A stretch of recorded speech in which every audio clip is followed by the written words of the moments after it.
श्रीनगर की शेर कश्मीर पार्क से खुशामदीद करते हैं आपका गुलिस्तान टीवी के पॉपुलर डिबेट ओपन टॉक में। मुसलसल बात हो रही है जम्मू कश्मीर में 10 साल के बाद होने वाले असम्बली इंतखाबात की, और बात हो रही है इंतखाबात और अवामी तवक्कात पर। नाज़रीन, आज भी हमारे साथ कुछ मुअज़्ज़ज़ मेहमान इस प्रोग्राम में जुड़ चुके हैं जिन्हें हमने आज मदऊ किया है। सबसे पहले आज हम आपको अपने मेहमानों से तारुफ़ कराते हैं। हमारे साथ है अर्जुमन मखदूमी साहब जो कि एक सोशल एक्टिविस्ट है।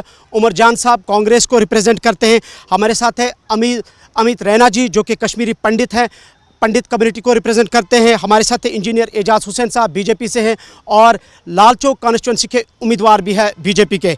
इसके अलावा हमारे साथ है जाहिद ज़हूर साहब जो कि एक सिविल सोसाइटी से ताल्लुक़ रखते हैं, ट्रांसपोर्टर है। हमारे साथ है नेशनल कॉन्फ्रेंस के शेख उवैस साहब जो कि स्पोक्स पर्सन है नेशनल कॉन्फ्रेंस के। हमारे साथ है AADP के स्टेट सेक्रेटरी इम्तियाज़ साहब, ये हमारे साथ जुड़ चुके हैं। हमारे साथ है गायत्री सिमियाल जो कि कश्मीरी पंडित है, लेकिन आज इनसे बात करेंगे ख़वातीन के हवाले से। हमारे साथ है इंदुमीत सिंह जी जो कि एक सिख कम्युनिटी से ताल्लुक़ रखते हैं और आज़ाद उम्मीदवार भी है, और फारूक वानी साहब जो कि एक जर्नलिस्ट है। नाज़रीन, बात मुसलसल यही हो रही है कि 2024 में 10 साल के बाद जो इंतखाबात हो रहे हैं, सियासी जमातों की तरफ से मैनिफेस्टो दिए गए हैं। क्या ये मैनिफेस्टो सिर्फ वादे हैं या इन्हें हकीकत में भी ताबीर किया जाएगा? सबसे पहले हम बीजेपी के लाल चौक कॉन्स्टिट्यूंसी के उम्मीदवार इंजीनियर एजाज आपसे पूछना चाहेंगे, 10 साल के बाद इंतखाबात हो रहे हैं, आपको लोग वोट करेंगे, आप 2014 से जम्मू कश्मीर में हैं, 3-4 काम बताइए जिसकी वजह से आपको लोग वोट करेंगे। देखिए, मैं DDC भी रह चुका हूँ। मैं सबसे पहले बधाई देना चाहता हूँ और सारे व्यूअर्स को मेरी तरफ से अस्सलाम वालेकुम। मैं बोलता हूँ आज का जो इलेक्शन है अपॉर्चुनिटी है उन डायनास्टी पॉलिटिक्स को रिजेक्ट करने के लिए जिनने 70 साल हमें खाली झूठ फरेब के बिना कुछ नहीं किया। और आप जब बोल रहे हैं कि हमें क्यों वोट दें, एज DDC मैंने काम किया, मैंने प्रूव कर दिया। जो मैंने मैनिफेस्टो रखा था अपने लोगों के बीच में उससे ज़्यादा मैं गया। आज लोगों को मसले मसाइल हल करने की ज़रूरत है, उनको एड्रेस करने की ज़रूरत है। ख़वातीन हो, बहनें हो, हमारी माएँ हो, उनकी सुनने की ज़रूरत है। मैं मानता हूँ जो हमने मैनिफेस्टो दिया, एक तो पार्टी का मैनिफेस्टो रहा, उसके बाद मैंने एक्सक्लूसिव लालचू के लिए एक बहुत बड़ा एक अच्छा मैनिफेस्टो रखा है। अगर उस मैनिफेस्टो को हम लोग देखेंगे वो सारे ऐसे काम है जो सब कुछ पॉसिबल हो सकता है। बस मैं ये मानता हूँ जो आपने बोला कि आपको क्यों वोट दे, मैंने मेरे इलाके में 2 चीफ मिनिस्टर रहे, उमर अब्दुल्ला साहब रहे, फारूक अब्दुल्ला साहब रहे। हर बार हमसे वोट लेते गए लेकिन उसके बाद भी उन्होंने कोई हमारी सुनवाई नहीं की, और जिसकी वजह से हमें खुद पॉलिटिक्स में आना पड़ा। 5 प्ले फील्ड्स मैंने अपने इलाके में दे दिया, वाटर सप्लाई स्कीम में 4 दे दी मैंने। वहाँ के ख़वातीन के लिए जो रोज़गार प्रोवाइड किया उसके लिए हमने मशरूम यूनिट्स का क्रिएशन किया। स्कूल्स का इंफ्रास्ट्रक्चर हमने ठीक किया। जो हमने पावर इंफ्रास्ट्रक्चर है 250 करोड़ से ज़्यादा हमने पावर इंफ्रास्ट्रक्चर में काम किया। जल शक्ति में अगर देखेंगे तो आप अपने काम गिना रहे हैं। आपकी बात को मैं आगे उवैस के पास ले जाऊंगा। इंजीनियर एजाज कहते हैं कि हम डायनास्टिक पॉलिटिक्स को ख़त्म करना चाहते हैं। काम गिने इन्होंने, 2 चीफ मिनिस्टर्स नेशनल कॉन्फ्रेंस से आए थे, काम इन्होंने कहा, जवाब दीजिए। नहीं, देखिए, काम तो अगर हम गिनाएंगे तो फिर तो मुझे लगता है मुझे 5 साल लगेंगे आपकी माइक पे जनता को बताते हुए कि हमने कितना काम किया है। ये कोई वो तंजीम है नहीं नेशनल कॉन्फ्रेंस जो कि कल आई है।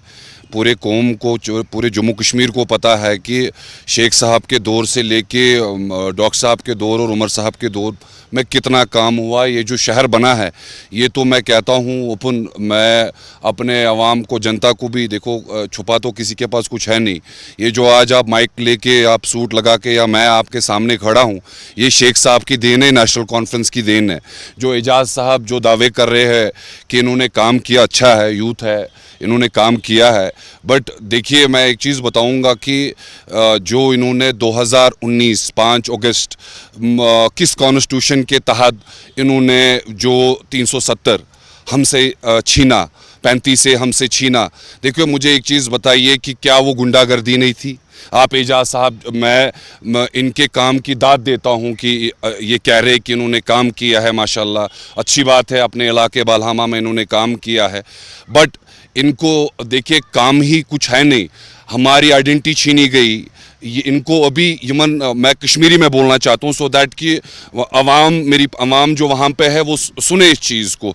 आज मसला है हमारी शिनाख्त का, हमारे ज़मीन का। फिर यही बोलते मोदी जी को कि अगर आपको डेवलपमेंट ही करानी है, प्रोसेस कराना है, डिग्निटी लानी है, मिंटेंसी ख़त्म करनी है, तो 370 को हटाने की आपने ज़रूरत बड़ी क्या है? अहम बात बताई इंजीनियर एजाज को कि 2019 का जो डिसीजन था ये गुंडागर्दी थी। आपको जवाब देना पड़ेगा। जी जी, आप पहले मैं आपसे जवाब लेना चाहूँगा क्योंकि दो पॉलिटिकल पार्टीज है, लेकिन अमित शाह और प्राइम मिनिस्टर साहब यहाँ आए और उन्होंने कहा कि 3 सियासी जमातों ने 40,000 लोगों का यहाँ पे कत्ल किया है। एजाज साहब भी कह रहे हैं 2 चीफ मिनिस्टर थे, जवाब दीजिए। देखिए, इनका आरोप अगर हम देखें जम्मू कश्मीर को लेके, ये जो इनकी 10 साल की मूवी रही, ये जो इनका 10 साल का मिशन कश्मीर रहा, तो चुनाव में क्या दिक्कत थी? अगर हमारा जमहूरी निज़ाम को ये 10 साल में बना लेते, आज तो मेरे ख्याल से तीसरे चुनाव की तैयारियां होती। 10 साल के बाद आज विधानसभा चुनाव हो रहे हैं। कहीं ना कहीं ये जो इनकी मूवी है, कम से कम ये मूवी लोगों ने तो एक्सेप्ट ही किया होगा ना। जहाँ तक जम्मू कश्मीर का सवाल है, लोगों ने आज तक इस मिशन कश्मीर को एक्सेप्ट नहीं किया है। एजाज साहब दिल पे हाथ रख के बोले कि आपके विधानसभा चुनाव में आपके आला हाई कमांड को क्या सर में दर्द नहीं था कि हम कैंडिडेट्स कहाँ कहाँ पे खड़ा करेंगे और क्या ये बटन दबेगा विधानसभा चुनाव में कि नहीं दबेगा? ठीक है, आपके सवाल का एजाज साहब जवाब देंगे, लेकिन अमित जी, आप कश्मीरी पंडित कम्युनिटी को रिप्रेजेंट करते हैं। सियासी जमातों के बयानात अपनी जगह पे, मैनिफेस्टो बीजेपी ने भी दिया, कांग्रेस ने भी दिया, एनसी ने, बाकी सियासी जमातों ने भी दिया। अपनी कम्युनिटी को आप कहाँ देख रहे हैं इन मैनिफेस्टो में? देखिए, मैं एनसी के मैनिफेस्टो की बात करूं तो मुझे दुख और हंसी के अलावा कुछ नहीं आता, क्योंकि वो पार्टी है जो रिस्पॉन्सिबल रही है कश्मीरी पंडित निष्कासन को लेकर। ये फारूक साहब का रूल था, जब कश्मीरी पंडित मारे जा रहे थे वो लंदन भाग गए थे। तो एक उस व्यक्ति से उम्मीद रखूं कि वो मेरे रिटर्न की बात करें तो नामुमकिन है। यानी एनसी से कोई उम्मीद ही नहीं? नहीं, वो मतलब आप कह रहे हैं कि कातिल से इंसाफ की उम्मीद रखें तो कैसे हो सकता है। जहाँ तक बात है भारतीय जनता पार्टी की, उम्मीद अभी भी प्रधानमंत्री मोदी से, मगर 10 साल का जो रिकॉर्ड रहा है वो उतना अच्छा नहीं रहा है जितनी उम्मीद हमको करनी चाहिए थी। तो कहीं ना कहीं लगता है कि भारतीय जनता पार्टी भी शायद वो सियासत कर रही है जो कांग्रेस करती थी। बट क्योंकि अब प्रधानमंत्री मोदी ने परसों डोडा में फिर से आश्वासन दिया है, कुछ स्कीमें लॉन्च करी, तो कहीं ना कहीं उम्मीद जग रही है। मगर पॉलिटिकल पार्टीज़ ने कश्मीरी पंडित को वोट बैंक के अलावा कहीं इस्तेमाल नहीं किया। यानी कश्मीरी पंडितों को इग्नोर किया गया है। इंदुमीत जी, आप एक सिख कम्युनिटी से ताल्लुक़ रखते हैं, आपसे भी यही सवाल जो रैना जी ने से हमने किया, कहाँ देख रहे हैं आप अपनी कम्युनिटी को? जैसे कि मैनिफेस्टो की बात की जाए तो मैनिफेस्टो तो सबका ही सेम रहता है। ये तो सिर्फ लोगों को लुभाने के लिए बनाया जाता है कि हम आपको ये देंगे। जब एक्चुअली में जब ये आते हैं पावर में तो मैनिफेस्टो कहीं दिखता ही नहीं है इनका। यहाँ पे तो बेरोज़गारी हमारी छोड़िए, तो जनरली यहाँ पे बहुत से यूथ जो हैं बेरोज़गार हैं, पढ़ लिख के वो बेचारे बैठे हुए हैं। दूसरा, हमारा यहाँ ड्रग्स का बहुत ज़्यादा इस्तेमाल हो रहा है, उस पर तो किसी ने बात ही नहीं की। हमारा यूथ कहाँ जा रहा है, हमारी बच्चियाँ कहाँ जा रही हैं, उस पर तो किसी ने वो डिस्कस ही नहीं किया, बात लिखी ही नहीं है। ठीक है, आप ड्रग्स की बात करें, यूथ की बात करें। इम्तियाज़ साहब, आप से थोड़ा डिफरेंट सवाल, क्योंकि आपकी एक छोटी पॉलिटिकल पार्टी है, ऑल्दो कि आपने 25 कैंडिडेट्स का अनाउंस किया है, आप भी जवाब दीजिए। जो बीजेपी ने काम किया है, बाकी सियासी जमातों ने सही काम बात किया, है। आप कैसे यूनिक करें? काम मैं बाद में, पहले मैं इनसे बात करूं। अगर ये हमारा देखेंगे, इनने कही ड्रग्स की बात, हमने प्रेस कॉलोनी में लाल चौक में हमने 1 घंटा धरना दिया है और प्रोटेस्ट किया है। और हमने तब डिमांड की थी, जैसे आप पथराव वालों को घर से निकालते हो, उनको पकड़ते हो, ये ड्रग पेडलर होता है, उनको क्यों नहीं पकड़ते हो आप? फिर हमने ये डिमांड की, जो वो अपनी प्रॉपर्टी बनाते हैं उनको ज़ब्त कीजिए। और मुझे लगता है हमारे कहने पे गवर्नमेंट ने इस चीज़ का सोचा, जो हमारी एडमिनिस्ट्रेशन है, और आजकल वो पेडलर्स को पकड़ते हैं। फिर बात हुई अब इनकी बीजेपी वालों की, ये हमारे भाई है, कोई अलग नहीं है। डेवलपमेंट कोई भी कर सकता है, चाहे वो एनसी हो, चाहे वो पीडीपी हो, चाहे वो सेंटर में बीजेपी हो, चाहे वो कोई भी पार्टी है।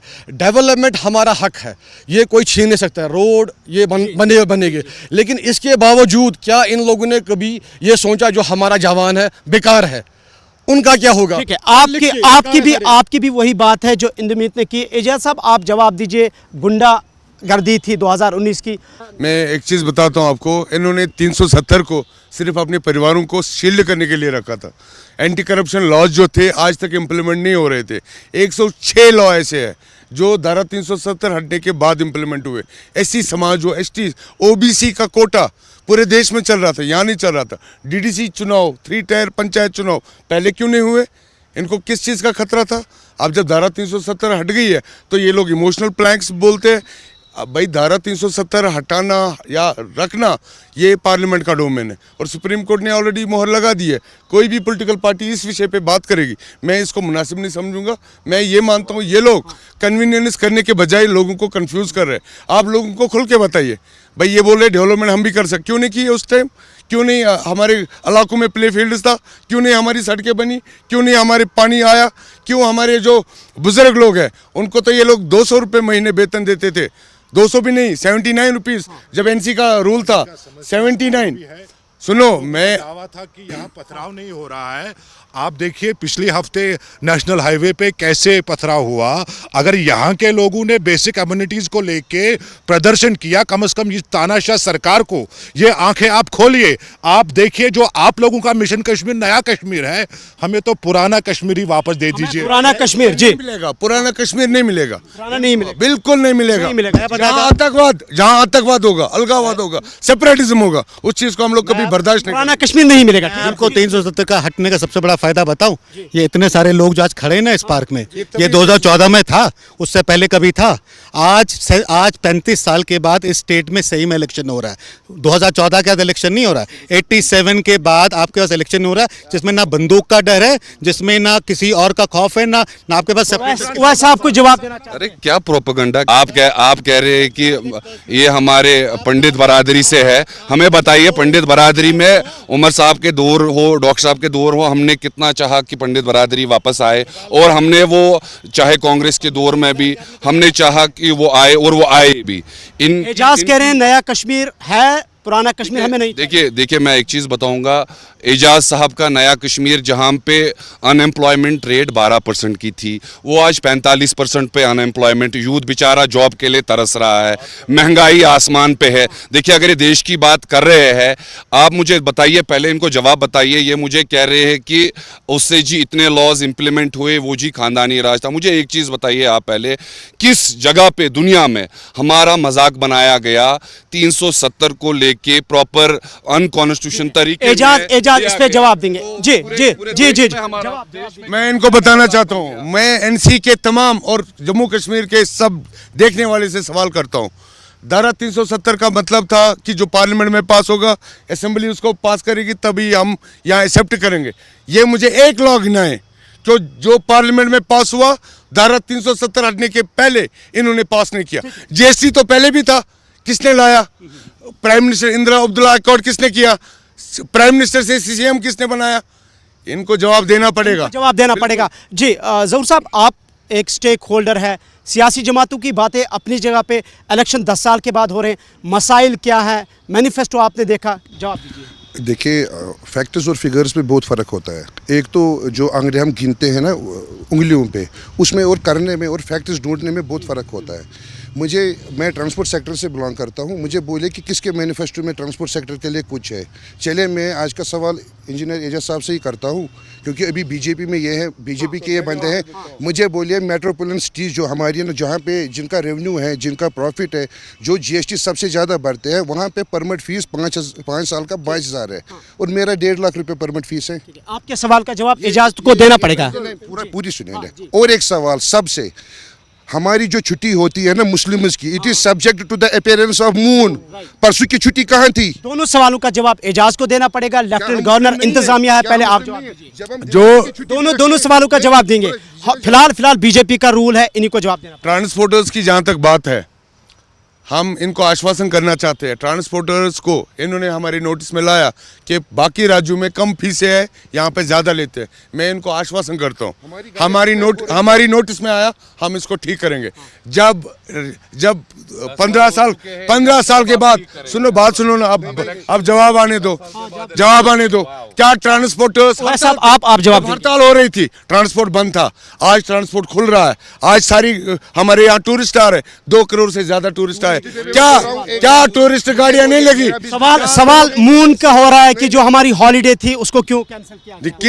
कौन सी जो परसों ईद उल मिलाद नबी सल्लल्लाहु अलैहि वसल्लम, जो परसों तो हमारी हॉलीडे थी ना, अगले दिन थी छुट्टी। अगले दिन छुट्टी थी। अगले दिन जब इनको पता है सब्जेक्ट टू मून है। सब मून कब निकलती है? रात को ही निकलेगी ना। तो ऑब्वियसली भाई ठीक है आपके पास आएंगे। सिमियाल जी एक कश्मीरी पंडित है, खातून है, अलग सियासी जमातों ने मैंडेट दिया है, अपनी कम्युनिटी को भी बताएं इस इलेक्शन में कहां देख रही हैं आप, खासकर ख्वातीन के एम्पावरमेंट की सब बात करते हैं, विमेन एम्पावरमेंट की, जवाब क्या है? जी वो खास तो देखने को मिला नहीं गया सर ग्राउंड पे। जैसे कि 100 कैंडिडेट्स में 3 कैंडिडेट या 5 कैंडिडेट जो महिलाएं हैं वो पार्टिसिपेट कर रही हैं। अगर बराबरी की बात करते हैं ना तो देते ना उन्हें भी 20 सीटें या 30 दे देते, आपके साथ खड़ी रहती ना कंधे से कंधा मिला के। आप मैनिफेस्टो की बड़ी बड़ी बातें कर रहे हैं, वो भी कुछ नया लेके आती। देखिए मुझे यहाँ PDP से कोई मतलब नहीं है, NC से या BJP से। मैं आज का यूथ हूँ, मुझे चाहिए बदलाव, विकास चाहिए मुझे, जो मैं हर सरकार से एक्सपेक्ट करती हूँ। और ज़्यादा मैं कुछ कहना नहीं चाहूँगी। सिमियाल जी कहती है कि हमें जी मैं ऐड करना चाहूँगी, हर सरकार में लूप होल है। कोई ऐसा नहीं है कि सब सीखा सिखाया है, वो ग्राउंड लेवल पे जब आते हैं ना तभी बदलाव चाहिए। सिमियाल जी एक यंग है, ये बदलाव चाहती है। फारूक वानी साहब जर्नलिस्ट है, आप नेशनल TV से काम करते हैं, काफ़ी टाइम से आप रिपोर्टिंग कर रहे हैं जम्मू कश्मीर में। ये जो इंतखाबात हो रहे हैं, मैनिफेस्टो हमारे साथ है, पहला फेज़ ख़त्म हुआ है, कैसे देख रहे हैं आप ये डेवलपमेंट 10 साल के बाद? देखिए अगर हम ओवरऑल जो डेवलपमेंट हुई है पिछले 10 साल की अगर हम देखें, इसका लेखा जोखा देखें तो डेवलपमेंट किसी तर्ज पे अगर हम देखें हुई हैं जम्मू कश्मीर में। अगर हम रोड्स देखें या टनल्स देखें, दूसरे ऐसे ब्रिज देखें जो जब मिलिटेंसी 90 की दशक में शुरू हुई थी तो ये सारी चीज़ें प्रभावित हुई थी, लेकिन वो फिर से लौटाई, उनमें काफ़ी सारी चेंजेस हुई। लेकिन अब जब 10 साल के बाद चुनाव होते हैं तो अब जम्मू कश्मीर के लोगों को एक्सपेक्टेशंस बहुत ज़्यादा हैं यहाँ की राजनीतिक पार्टियों से, जो भी हो, चाहे वो नेशनल कॉन्फ्रेंस है, कांग्रेस है, PDP है, अपनी पार्टी है, तो लोगों को उम्मीदें काफ़ी सारी जुड़ी हुई हैं। जो भी उनका निर्वाचन क्षेत्र है वहाँ जो विधायक बन के आएगा तो उस पर जिम्मेदारी है कि वो वहाँ के लोगों को कैसे देखे, वहाँ के जो काम हैं उनको कैसे देखे। फारूक वानी साहब कहते हैं कि 10 साल के बाद इलेक्शंस हो रहे हैं, जो भी सियासी जमातें मैदान में हैं, आम लोगों को उम्मीदें काफ़ी वाबस्ता हैं। हमारे साथ मखदूमी साहब है, एक सामाजिक कारकुन हैं, आप सामाजिक कारकुन हैं, काम करते हैं ग्राउंड जीरो पे। मसाइल इस वक्त क्या देख रहे हैं आप? 10 साल से यहाँ पे निज़ाम बदला है, अब जो मैनिफेस्टो दिया गया है, क्या उम्मीदें रखते हैं आप? पहले तो चूँकि हम ग्राउंड ज़ीरो पे लास्ट 25 ईयर से काम कर रहे हैं, जब हम मुद्दे देखेंगे, जब हम डेवलपमेंट की बात करेंगे, आज की डेट में हमारे यहाँ पूरे इंडिया में सबसे अनएम्प्लॉयमेंट की सबसे बड़ी प्रॉब्लम है। हमारे पढ़े लिखे जवान जो हैं वो ड्रग्स पे आ गए हैं, क्योंकि काम नहीं है, घर में बैठे हैं, बैठे बैठे उनमें एंजाइटी आ गई, वो एंजाइटी ने एंजाइटी पे लाया, एंजाइटी ने ड्रग्स पे लाया है। उसके अलावा सबके मैनिफेस्टो आ गए, बहुत अच्छी बात है, 10 साल बाद इलेक्शन हो रहे हैं, बहुत अच्छी बात है। लेकिन जो ग्राउंड ज़ीरो की बात है वो ये है कि आज की डेट में जम्मू कश्मीर की आवाम कुछ नया चाहती है, नए फेस चाहते हैं। उसके अलावा आज की डेट में आवाम चाहती है एक एजुकेटेड, जिनका बैगेज ना हो, लगेज ना हो, एक साफ़ सुथरे इंसान हो, जो आज की डेट में जम्मू कश्मीर की वाकई में पैरवी करे। सबसे अच्छी बात मैं बताऊं, 35 साल हमारे यहाँ बाइकाट चला है। आज की डेट में जब मुझे जो लग रहा है कि श्रीनगर सिटी में सबसे ज़्यादा बाइकाट का इम्पैक्ट पड़ता था। हमारे MLA हजरात जो हैं वो 3,2900 वोट से असम्बली में चले जाते थे, लेकिन उनके जो जब आप परसेंटेज देखेंगे वो परसेंटेज बहुत लो होता था। अगर आज की डेट में लोग बढ़ चढ़ के इलेक्शन में, मतलब मैं अपनी एज में फर्स्ट टाइम देख रहा हूँ, हमारे घर से रैलियाँ आती है, बड़ा अच्छा लग रहा है। लेकिन वो वोट जो पड़ेंगे, मुझे लगता है 40%, 50% जो भी परसेंटेज श्रीनगर में होगी, दैट मीन लोगों की उम्मीदें बढ़ रही हैं। यानी कि आपका कहना है कि लोग बदलाव चाहते हैं, 10 साल के बाद इलेक्शन हो रहे हैं, हालांकि 1951 से यहाँ इलेक्शंस हो रहे हैं। वैसे कुछ कहना चाहते हैं जी, बताएं। हमारे जो यंग युवा BJP के है, जो रिप्रेजेंटेटिव है, मैं इनसे ये सवाल करना चाहता हूँ कि ये नेशनल कॉन्फ्रेंस का सवाल नहीं है, ये पूरे यूथ का सवाल है। ये कि आपको इलेक्शन में सुप्रीम कोर्ट को क्यों डिसीजन देना पड़ा कि यहाँ पे इलेक्शन कराओ? ये इलेक्शन क्यों नहीं करा रहे थे? वो कौन सा कॉन्स्टिट्यूशन है कि इन्होंने बंद रखा था कि जी यहाँ पे इलेक्शन नहीं करने? सुप्रीम कोर्ट की मुदाखलत। मोदी जी बात करते हैं दिल जीतने की, मतलब कैसे आप दिल जीतोगे जब आप ऐसे हर्टवे यूज़ करोगे, जब आप इलेक्शन नहीं कराते? मैं तो we should be really thankful to the supreme court of India, जिन्होंने ये BJP की वजह से, मैं आपको उनको बताना चाहता हूँ, ये बीजेपी की वजह से इलेक्शन नहीं हुए, वो हमको बस ऐसे ही डर डर के ठोकरे में छोड़ देना चाहते थे। ये इलेक्शन हो रहे हैं बिकॉज सुप्रीम कोर्ट ने डंडा किया इनको कि यहाँ पे जम्मू कश्मीर के अंदर इलेक्शन कराएं। आपकी बात को एजाज करे मैं जवाब दूं, आपको सुप्रीम कोर्ट ने डंडा किया है, ये ओवैस कह रहे हैं। भाई साहब एक सुझाव दिया है उन्होंने, वो ऑर्डर नहीं किया है कि भाई इलेक्शन करो। उन्होंने बोला अगर सरकार चाहती है वो किसी भी रीजन में। और दूसरा, इनको खाली असेंबली इलेक्शन क्यों इलेक्शन लगते हैं?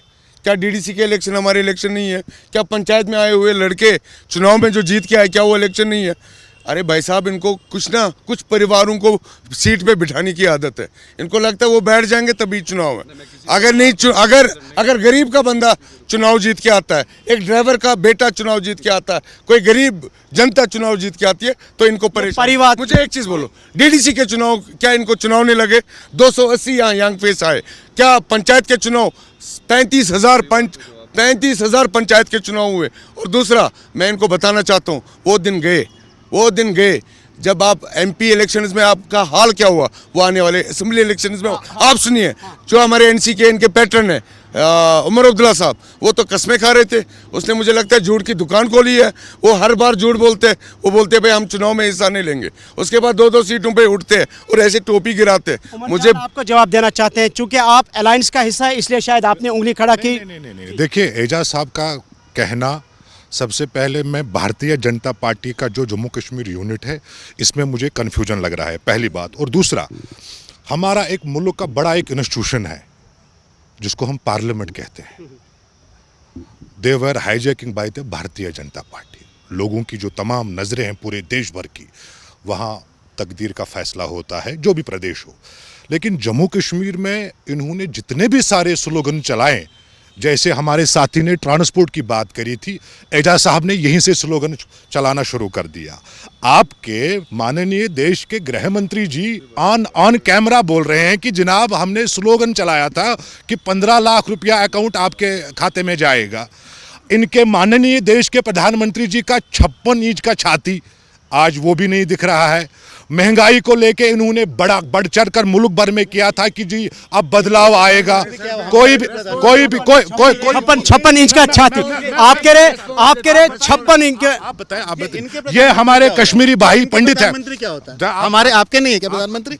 नहीं, कश्मीरी पंडित भाई है। हमने कल अपने कश्मीरी पंडित भाइयों से बात की। उन्होंने कहा कि जनाब हमारी रिहेबिलिटेशन अगर हुई वो कांग्रेस दौर में हुई, बीजेपी ने हमें लॉलीपॉप रखा है इन 10 सालों में। ये कश्मीरी भाई मुझे नहीं लगता है। एजाज ये कह रहे हैं कि वो 56 इंच की छाती कहाँ गई? देखो, पार्लियामेंट में हमने धारा 370 हटाई। हमने लोगों के विशेष के एस्पिरेशन, देश ऐसे स्लोगन से नहीं चलता है, इमोशन से नहीं चलता है। देश अखंड होना चाहिए, देश के साथ कोई कंप्रोमाइज नहीं। ये मैं क्लियर बात सुनो। नहीं, मुझे बोलो। अरे बात सुनो, पार्लियामेंट में किसने लाया? मोदी जी को किसने लाया पार्लियामेंट में हमें मेजॉरिटी किसने दी? नहीं होगा असेंबली के खाते में।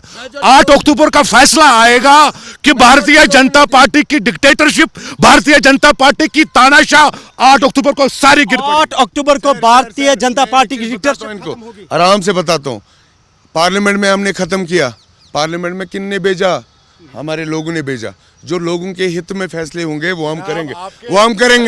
कश्मीरी खाली यहाँ नहीं है, यहाँ कश्मीरी खाली नहीं है, यहाँ हमारे देश में ठीक है। जो हमारा संविधान है, हमारा जो इंस्टीट्यूशन है, क्या आपने देखा इंजीनियर रशीद का शपथ ग्रहण? क्या जम्मू कश्मीर के लोगों ने देखा इंजीनियर रशीद का शपथ ग्रहण? ये कौन सा पर्दा है? इसके पास भी आएंगे जी। इंदुमीत जी आप बताएं, ये आपसी मामलात हैं इनके, इलेक्शन 10 साल के बाद हो रहे हैं, आपसे यही सवालात हैं, बुनियादी जो मसाइल है, उम्मीदें हैं कि जो वादे किए गए वो पूरे होंगे? कहाँ, ये कोई पूरा नहीं कर सकता है, क्योंकि पूरा नहीं कर सकता, कोई पूरा नहीं कर सकता है क्योंकि मेजॉरिटी तो आनी नहीं है किसी को। मेजॉरिटी जब आएगी नहीं तो कैसे चलेंगी ये? तो यानी कि मेजॉरिटी नहीं आएगी। आप बताएं, आपसे भी यही सवाल है जो हमने इंदुमीत से किया। मेजर पॉलिटिकल पार्टी से प्रॉमिसेस किए गए, दावे किए गए, उम्मीदें हैं कि ये वादे पूरे होंगे, और आपने भी जो कहा है कि वादे पूरे होंगे। देखिए, मैं पहले इनकी बात कहूँगा क्योंकि ये जो हमारे बीजेपी के सपोर्टर है अल्हम्दुलिल्लाह ये बोल रहे हैं इनने क्या किया आज तक, है ना? ये अभी इन्हें जगह दे दी। नहीं भाई साहब, अभी मैं कह रहा हूँ जो भाई ने हमें कहा, मखदूमी साहब ने, हमें पुराना कश्मीर चाहिए, इन्हें कहा नहीं चाहिए हमें। मैं 89 की पहले की बात कर रहा हूँ, 89 की बात की नहीं। जो हमारे 30 साल बीच में खाए गए वो हालात की वजह से वो कैसे हुए, मैं 89 की पहले की बात, वो कश्मीर चाहिए हमें जो उसके बीच में 30 साल का था, वो हम कतई नहीं चाहिए। जी जी जी उवैस कुछ कहना मैं एजाज साहब से रिक्वेस्ट करूंगा कि कश्मीरी है at end of the day, Jammu Kashmir के युवा है ये मोदी जी हो, अमित शाह जी हो, उनसे पहले एक ये चीज़ कराए, एक रिक्वेस्ट हमारी तरफ से ये ले, क्योंकि ये भी कश्मीरी है at end of the day.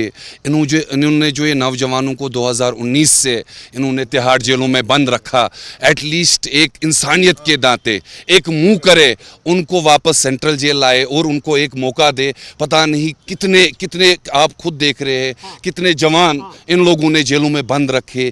एक साल पूरे कश्मीर को देखिए, एजाज साहब कितना भी बोले, सच सच होता है। एक साल उन्होंने कश्मीरी को केज बना रखा, जिसमें ये कह रहे हैं कि पार्लियामेंट ने डिसीजन ले लिया, आप जी चुप करो। अरे यार, हम तो चुप करते, अगर उसमें असेंबली का साथ होता, उसमें असेंबली का वोट होता कि हाँ जी हमें 370 से प्रॉब्लम है, इसको यहाँ से हटा दीजिए। इन्होंने अनकॉन्स्टिट्यूशनली यहाँ से 370 को हटाया। बट अब मैं इनको जवाब देना चाहता हूँ। अमित जी आपकी बात भी रखी जाएगी जी। मैं इनको जवाब देना चाहता हूँ। ये कश्मीर में, जम्मू कश्मीर में एक प्रोपेगेंडा चला रहे हैं कि ये 370 ये अमित जी आप जवाब। हाँ जी जी। पहले भी पर्सनल जो इनके खिलाफ बात करे वो एजेंडा हो जाता है, वो एजेंट हो जाता है। क्यों? जब उमर अब्दुल्ला, फारूक अब्दुल्ला चीन को बुलाते तब ये किसके एजेंट हो जाते? जो कश्मीरी के हित की बात करे वो एजेंट हो गया। 370 की औकात है इस असेंबली की वापस लाने की। वो अगर स्टेट भी होता, एक मिनट, वो अगर स्टेट भी होता तो भी नहीं लाता, क्योंकि वो एक्ट ऑफ पार्लियामेंट है, एंडोर्स्ड बाय सुप्रीम कोर्ट है। उसी का जवाब ओवैस देंगे, उसी का। हाँ उसी का जवाब से 3 सेकंड आप जवाब दें। 70 साल से रायशुमारी, प्लेबिसाइड, 1953, 370 के आगे बढ़ते ही नहीं है। लोग यहाँ तड़प रहे हैं। इंफ्रास्ट्रक्चर की बात करिए, एम्प्लॉयमेंट की बात करिए, जवाब देंगे जी। ओवैस आपके सवालों का जवाब देंगे। देखिए, मैं जिस तरह इन्होंने अमित जी ने कहा कि 370 का हम जो दावा कर रहे हैं, तो ये कैसे अब वापस आएगा। पहले मैं इनको बोलूं, थोड़ा सा जनरल नॉलेज पे जाए। ये 3 बार हुआ, 3 बेंच सुप्रीम कोर्ट ने जिस टाइम पे 370 को परमानेंट स्टेटस दे दिया था। 3, it is not just once, ये 3 बार हुआ है। अभी अब 5 बेंच ने ये डिसीजन दिया अभी कि अब जी ये है नहीं। तो देखिए, हमें अपने सुप्रीम कोर्ट ऑफ इंडिया पे पूरा भरोसा है। आने वाले टाइम में हम वापस से दरवाजे खटखटाएंगे। 7 बेंच लग सकता है, जहां पे हम मैं पूरे जम्मू कश्मीर के अवाम को ये आपके माइक से बोलना चाहता हूं कि अपने वोट बांटिया नहीं, हमें आने वाले टाइम में इंशाल्लाह असेंबली में रेजोल्यूशन पास करना है। जो इन्होंने 370-35 एक का डिसीजन लिया था 2019 5 अगस्त में, हम एक रेजोल्यूशन पास करेंगे कि जी हमें कश्मीरियों को मंजूर है नहीं। तो जो इनकी प्रोक्सीज, ए टीम, बी टीम, सी टीम, आप अवेयर रहिए और असेंबली में हमें वोट कीजिए। और आप देखिए कि पहला एजाज आपको जवाब देना चाहते हैं, आपके सवाल का एजाज जवाब दें। क्वेश्चन किया कि यहाँ के जवान बंद है जेलों में, उनको वापस लाओ। मैं इनको याद दिलाना चाहता हूँ, पीएसए लाने वाले ये, अफस्पा लाने वाले ये लोग हैं, पोटा लाने वाले ये लोग, 3,500 पीएसए इन्होंने लगवाए। और ये किन की वकालत कर रहे हैं आज? ये जो पहले पकड़ दकड़ होती थी, इनका रूल था, ये पुलिस को मिसयूज करते थे।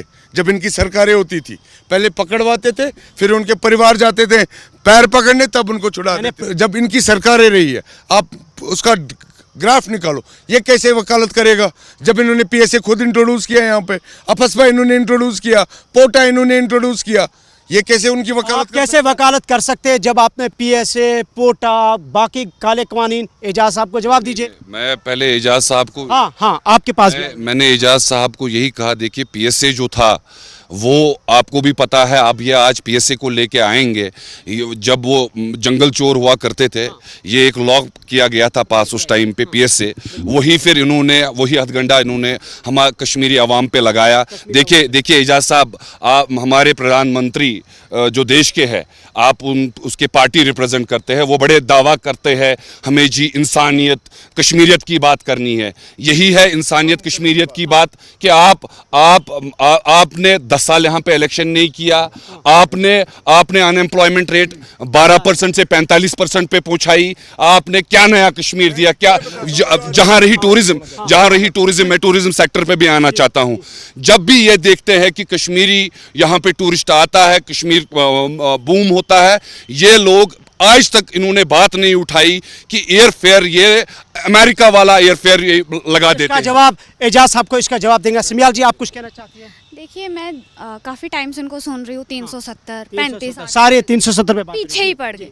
मुझे ये लगता है, देखो मैं आज का यूथ हूँ, ठीक है, मुझे ये लगता है 370 ना हमने खुद गवाया अपने हाथों से, क्योंकि हमने वो हरकतें की जिसकी वजह से सरकार को वो 370 हटाना पड़ा। जैसे कहते हैं ना 1990 का दौर वापस चाहिए, वो ला पाए? नहीं ला पाए। कश्मीरी पंडित अब वापस आ रहा है, निकाला क्यों? नहीं निकालते, 370 भी नहीं हटता ना। आप अपनी हरकतों से बाज आइए। खुद की हुई गलतियां हैं, उसी का पछतावा चाहिए। जो ये मांग रहे हैं वो नहीं मिलेगा। 1990 वापस नहीं आया, ये दौर भी नहीं आएगा। ये लिख के ले लीजिए मुझसे। ये दौर भी नहीं। आप कुछ कहना चाहते हैं? मैं कहना चाहता हूँ पहले अवैस भाई से, जो जितने भी कानून यहाँ लगे इनके दौर में, वो सब लोगों ने देखा, चाहे वो पोटा था, अफस्पा था, कुछ भी था, मको का भी एक था, शायद याद होगा किसी, एक मको का भी था एक वो, लेकिन जल्दी वो ख़त्म हुआ वो, क्योंकि उसमें क्या होता था, अगर कोई मिलिटेंट के साथ कोई भी रिश्तेदार होता उसकी प्रॉपर्टी बिल्कुल खाते थे। वो एक मको का था, लेकिन जल्दी ख़त्म हुआ। मैं कहता हूँ अब इनसे, अगर इन लोगों ने वो एक्ट लगाए, आपने क्यों नहीं ख़त्म किए? बीजेपी को ख़त्म करने चाहिए थे। बिल्कुल जवाब देना पड़ेगा। अलगाववाद पे कोई कंप्रोमाइज नहीं, आप लिखित में ले लो। लेकिन जहां हमें लगता है कि कोई ऐसे लोग होंगे जिनको खुदा ना करे पॉलिटिकल किसी मामले में फंसाया होगा या किसी और छोटे छोटे इश्यूज में फंसाया होगा, मैं माननीय प्रधानमंत्री के पास खुद जाऊंगा और इन विषयों पे बात करूंगा। लेकिन इनका राइट नहीं बनता है। जो एनसी हो या ये पार्टियां जो रीजनल पार्टीज है, इन्होंने हमेशा इसका मिसयूज किया। यहाँ कांग्रेस भी बैठी है, अपने पॉलिटिकल अपोनेंट्स का मिसयूज किया। कांग्रेस की तो हम लोग, कांग्रेस तो है ही नहीं यहाँ पे, कहीं पे यहाँ तो लड़ ही नहीं रही है। ये 4 सीट निकाल के दिखाएं। अभी ये लोग ये चैलेंज है कांग्रेस निकाल के, ठीक है, चैलेंज है 4 सीटें निकाल के। जनता पार्टी का राष्ट्रीय स्तर पर कहना कि इस बार 400 पार। शुक्रिया अदा करना चाहिए इनको, चंद्रबाबू नायडू जी का, नीतीश कुमार जी का।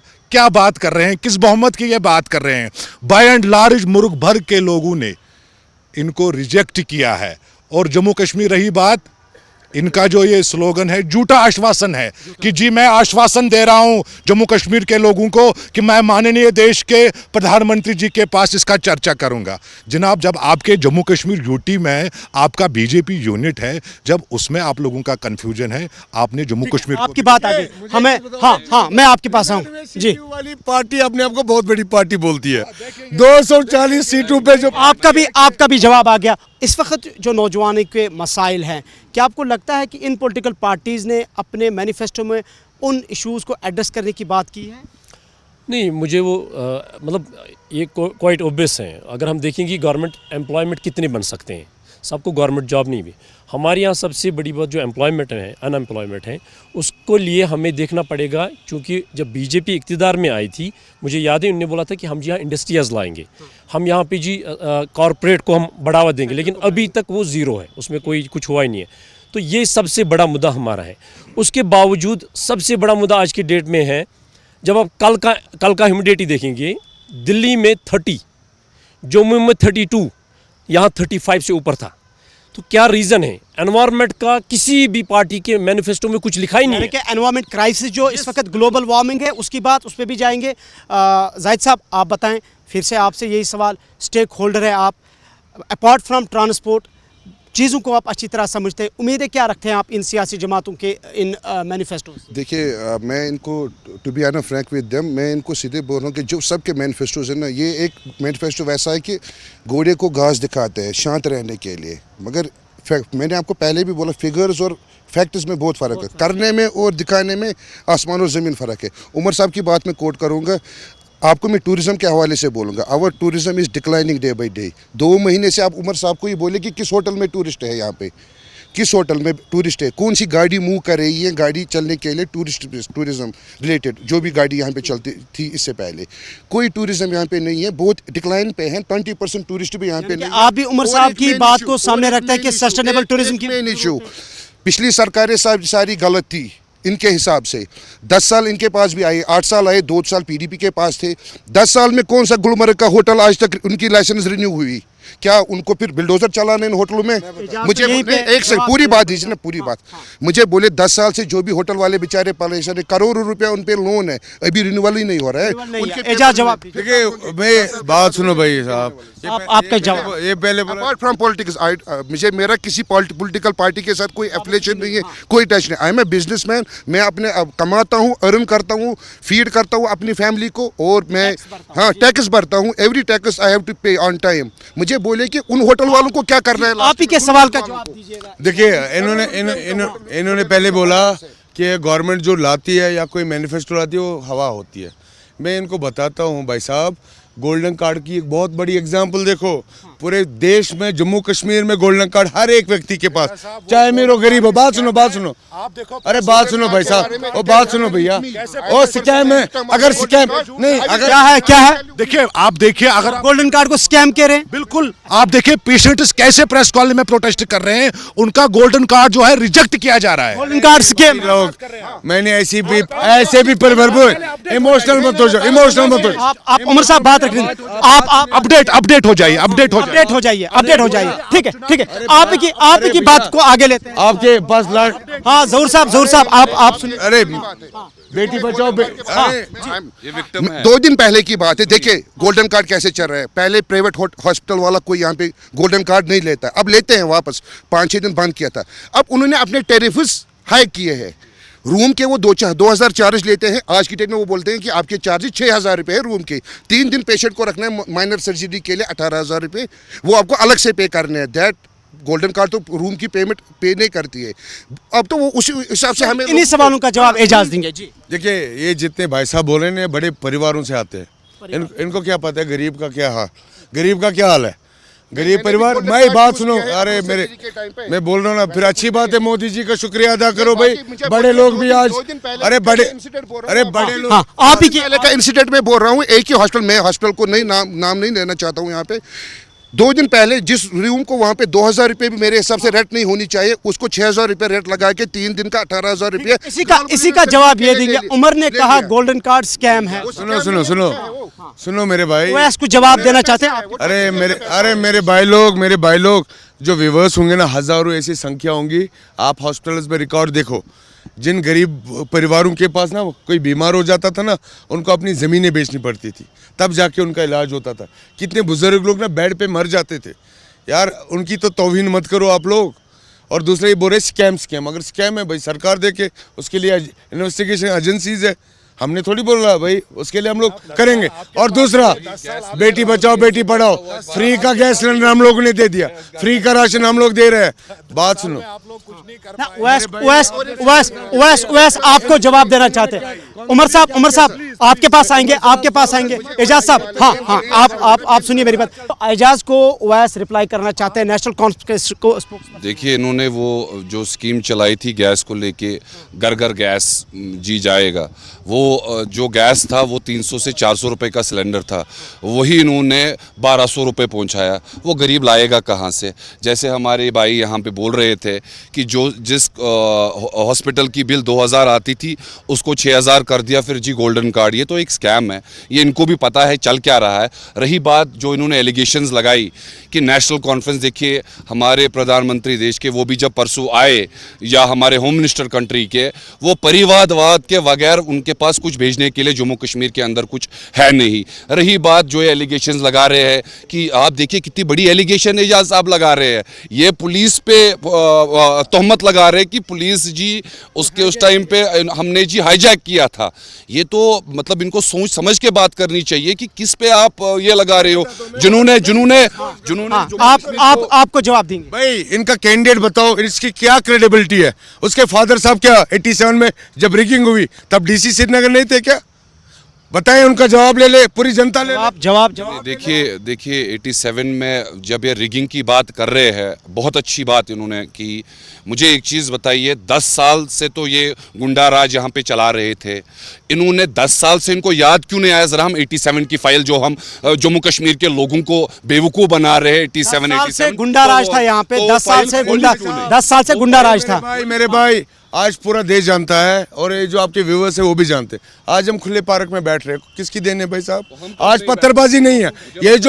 ये जो बोलते हैं ना नया कश्मीर, हमें पुराना कश्मीर चाहिए, ये बोलते हैं हमें स्कूल जलाने हैं, हमें बच्चों को पढ़ाने नहीं देना है, हमें सड़कों पे पत्थरबाजी करनी है, इनको वो वाला कश्मीर चाहिए। अमित जी देखिए, आप देखें हम इतनी देर से यहाँ पॉलिटिकल पार्टीज के रिप्रेजेंटेटिव, जी आप बताएं। अपने तू मैं, तू चोर, तू गलत, तू है, किसी ने अपना विजन बताया अभी तक कि हमारा विजन इस स्टेट के लिए ये है, हम इस स्टेट को इस तरह से तरक्की कराएंगे। जो हमने 30 साल में गवाया है मिलिटेंसी के कारण, सॉफ्टवेयर को लेकर, बीपीओज को लेकर, एक्सपोर्ट को लेकर, हम उसको कैसे रिकवर करेंगे? हम स्टेट की जीडीपी को कैसे ग्रो करेंगे? नहीं, तू चोर, तूने ये गलत किया। ये सवाल है अमित जी का, बड़ा सवाल है सब पॉलिटिकल पार्टी से कि हम स्टेट की जीडीपी को कैसे बढ़ाएं, उस पे हमें बात करें। उमर साहब कुछ कहना चाहते हैं?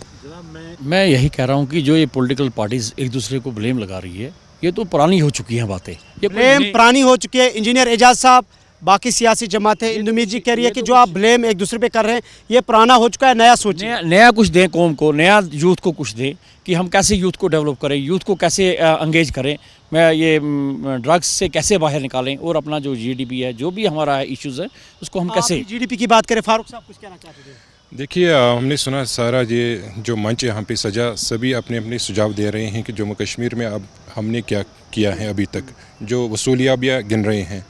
लेकिन अब आगे देखना है, क्योंकि हम देख रहे हैं जो भी पार्टी आती है सत्ता में, फिर उनका रवैया दूसरा होता है। वो जो कह रहे हैं वो कर नहीं रहे हैं, तो लिहाजा इनको एक मौका मिल रहा है 10 साल के बाद जो चुनाव हो रहे हैं कि ये भी अपनी विधानसभा में जो भी इश्यूज़ हैं लोगों को, अब बिजली पानी सड़क नहीं है, बेरोज़गारी भी एक बहुत बड़ा इशू है जो पिछले 10 साल। आप कह रहे हैं कि जो सियासी जमातें पहले वादा करते हैं, लेकिन जब वो इक़्तिदार में आती हैं तो वो उन वादों को कैसे निभाएं? सब पॉलिटिकल पार्टी से ये सवाल रहेगा। जी बिल्कुल आप बताएं। इस नया कश्मीर में एजाज साहब और इसकी जो जमात है, रिक्वेस्ट है लोगों की तरफ से कि हमारे जो कश्मीरी पंडित भाई है उनको जरा आप नया कश्मीर में ला दीजिए। कश्मीरी पंडितों को नए कश्मीर में लाइए। आप एक यंग है, नौजवान है, आप इस पे अपना कमेंट रखिए। मैं तो माइनॉरिटी से बिलोंग करती हूँ। जो मैनिफेस्टो इनके आज तक से देखती आ रही हूँ कि door to door camping, ma'am हम ये सब कर देंगे, बिजली फ्री, पानी फ्री, नौकरियाँ भी घर आके दे जाते हैं। जैसे सप्ताह में आते हैं ना, रूप ही बदल जाता है। फिर हमें फाइल्स लेके ऑफिस जाना। कि आपका भी फारूक साहब का ही सवाल, जब इक़्तिदार सही मैं समझती हूँ कि जब इनका काम हो जाता है ना, फिर हमें फाइल्स लेके जाना पड़ता है। सर हमारी बात तो सुन लो, हमें भी तो कुछ चाहिए, हमारा कुछ काम पेंडिंग है, करवाएंगे। हाँ मैम देखेंगे ना, आप क्यों में लग जाइए। यही अब सवाल आखिर पे यही फिर से आया कि आप कहते हैं कि आप हमें वोट डालिए, वादे करते हैं, मंशूर रखते, जब आप पावर में आते हैं तो फिर आप अपने वादों को निभाते नहीं है। चलते चलते मुख्तसर जवाब उवैस साहब, लोगों को कैसे आप यकीन दिलाएंगे अगर नेशनल कॉन्फ्रेंस कांग्रेस की हुकूमत यहाँ पे बनती है, जो मंशूर में वादे किए गए हैं वो वादे निभाएंगे, वो आपको वोट डालेंगे? हमने हमारे मैनिफेस्टो में ऑलरेडी हमने मेंशन किया है, हम खाली 370 को लेके बात नहीं कर रहे, बट 370 इम्पोर्टेंट है। सवाल यकीन कैसे दिलाएंगे? मैं पहले वहाँ पे आना चाहता हूँ। 370 इम्पोर्टेंट क्यों है?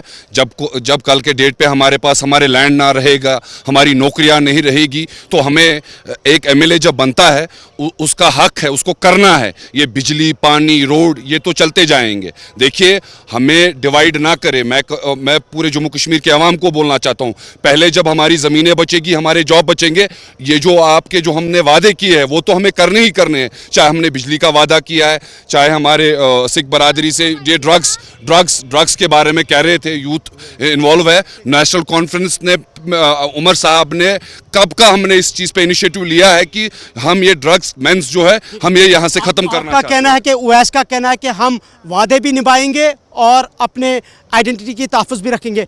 आपसे भी यही सवाल है। देखिए, मैं अपने जितने हमारे भाई बहन इस चैनल को देख रहे हैं, इसके माध्यम से मैं मैसेज देना चाहता हूं कि आप एक बार भारतीय जनता पार्टी को आजमाइए। 70 साल आपने इन पॉलिटिकल पार्टीज़ को मौका दे दिया। मुसलमानों को आज रिप्रेजेंटेशन चाहिए जो भारतीय जनता पार्टी में उनकी सुनवाई करवाए और बात रखे। और मुझे उम्मीद है इस बार लाल चौक विधानसभा से यहाँ की जनता जिता के लाएगी भारतीय जनता पार्टी के कैंडिडेट को, और जो वादे हमने किए हैं वो इंशाल्लाह एक बीजेपी वादे निभाएगी। हमें वोट दीजिए। उमर साहब, देखिए, हमें ये जो कम्युनल कार्ड्स खेल रहे हैं, हमें इस चीज़ की तरफ ध्यान नहीं देना है। मैं इतना बता दूं आपको आपके चैनल के माध्यम से कि 10 साल में जो जख्म भारतीय जनता पार्टी ने दिए उनका मदावा करने के लिए अलायंस पूरी तरह वादाबंद है। और 25 सितंबर को जो सेकंड फेज का मतदान होने जा रहा है, भारतीय जनता पार्टी का बिल्कुल रिजेक्शन आएगा। बहुत बहुत शुक्रिया आप सभी मेहमानों का, आपने अपना कीमती वक्त दिया। मुअज़्ज़ज़ मेहमान थे हमारे। और सवाल फिर से यही है कि आपने जो वादे दिए हैं, किए हैं, क्या आप उनको निभाएंगे? 8 अक्टूबर के बाद हुकूमत बनेगी। आप सब लोगों को उस वक्त फिर इस मंच पे जमा किया जाएगा और ये पता किया जाएगा कि क्या आपके वादे हकीकत में ताबीर होंगे या नहीं। अगले एक और शुमारे में आपके साथ ज़रूर हाजिर खिदमत होंगे। श्रीनगर से गुलिस्तान टीवी की टीम के साथ इमरान नाइकू, ओपन टॉक के इस शुमारे के साथ। अल्लाह हाफिज़।